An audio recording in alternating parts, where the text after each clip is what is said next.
നോക്കൂ, ഇതാണ് നമ്മളുടെ ഓയിലിൻ്റെ ഒരു ഫൈനൽ ലുക്ക് എന്ന് പറയുന്നത്. ഞാൻ അടുപ്പ് ഓഫാക്കിയതിന് ശേഷം 2 കർപ്പൂരം പൊട്ടിച്ച് ചേർത്തിട്ടുണ്ടായിരുന്നു. തണുത്തതിന് ശേഷം 4 വൈറ്റമിൻ ഇ ക്യാപ്സ്യൂൾ കൂടി പൊട്ടിച്ചതിൻ്റെ സിറം ഇതിൽ ചേർത്തിട്ടുണ്ട്.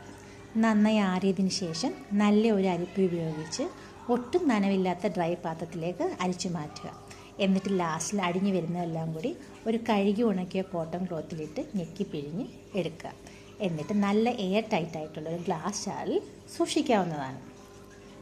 ആവശ്യത്തിനനുസരിച്ച് കുറേശ്ശെ നമ്മൾ എടുത്ത് ചൂടാക്കി തലയോട്ടിലും മുടിയിലും ഒരു 5 തൊട്ട് 10 മിനിറ്റ് വരെ മസാജ് ചെയ്ത് ഒരു ഹാഫ് ആൻ അവറിന് ശേഷം താളി ഉപയോഗിച്ചോ അല്ലെങ്കിൽ ഷാമ്പു ഉപയോഗിച്ചോ കഴുകിക്കളയാവുന്നതാണ്. ഷാമ്പു ഉപയോഗിക്കുന്നവർ സൾഫേറ്റ് ഫ്രീ ആയിട്ടുള്ള ഷാമ്പു ഉപയോഗിക്കാൻ പ്രത്യേകം ശ്രദ്ധിക്കുക.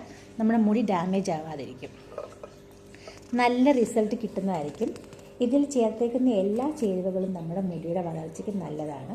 ഉലുവ അരച്ച് ചേർത്തേക്കുന്നത് കൊണ്ട് താരനും വരില്ല. അതുകൊണ്ട് എല്ലാവരും ട്രൈ ചെയ്ത് നോക്കുക.